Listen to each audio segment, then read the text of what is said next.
আসসালামু আলাইকুম দর্শক, আশা করি আপনারা সবাই ভালো আছেন। ঈগল টিম পরিচালিত শিক্ষণীয় ইসলামিক নাটক বদসুরতের আজকের পর্বটি আপনারা অনেকেই হয়তো ইতিমধ্যে দেখে ফেলেছেন। নাটকটির গল্প যেভাবে একের পর এক মোড় নিচ্ছে, তাতে আগামী পর্বে কি হতে যাচ্ছে তা নিয়ে আমাদের সবার মনেই বেশ কৌতূহল তৈরি হয়েছে।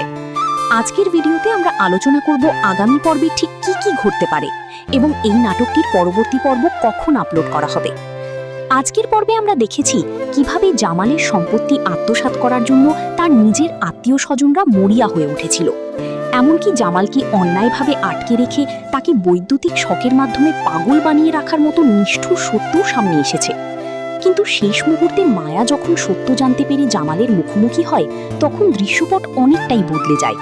মায়ার অনুশোচনা এবং ক্ষমা চাওয়ার দৃশ্যটি দর্শকদের যেমন আবেগপ্রবণ করেছে, তেমনি কাহিনীর উত্তেজনাকে বহুগুণ বাড়িয়ে দিয়েছে। তাহলে আগামী পর্বে আমরা কি দেখতে যাচ্ছি? প্রোমো বা আগামী পর্বের ঝলক থেকে যতটুকু ধারণা পাওয়া যায়, জামালের সম্পত্তি নিয়ে এবার দুই পক্ষের মধ্যে সরাসরি সংঘাত শুরু হতে যাচ্ছে। আমরা দেখতে পাবো মরিয়ম ও রোমানরা মায়াদের বাড়ির গেটে এসে চড়াও হবে। রোমান অভিযোগ করবে যে মায়ারা নাকি তাদের ভাইয়ের সমস্ত ব্যবসা বাণিজ্য ও বাড়িঘর অন্যায়ভাবে দখল করে রেখেছে। ঠিক তখনই মায়াকে এক অনমনীয় ও সাহসী রূপে দেখা যাবে। সে হাততালি দিয়ে তাচ্ছিল্যের সুরে বলবে, কার সম্পত্তি কারা ভাগাভাগি করতেছে। অর্থাৎ যারা নিজেরা লোভের বশে জামালকে পাগল বানিয়ে সম্পত্তি দখলের চক্রান্ত করেছিল, তারাই এখন উল্টো অন্যের উপর দোষ চাপাচ্ছে। এই সত্যটাই মায়া সবার সামনে তুলে ধরবে।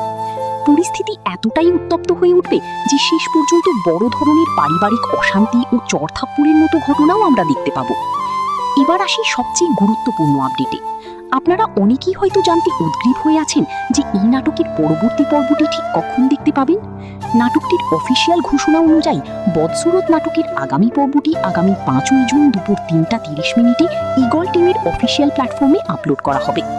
আপনাদের কি মনে হয়, মায়া কি শেষ পর্যন্ত জামালকে এই ষড়যন্ত্রকারীদের হাত থেকে রক্ষা করতে পারবে, নাকি লোভী আত্মীয়দের চক্রান্তই জয়ী হবে?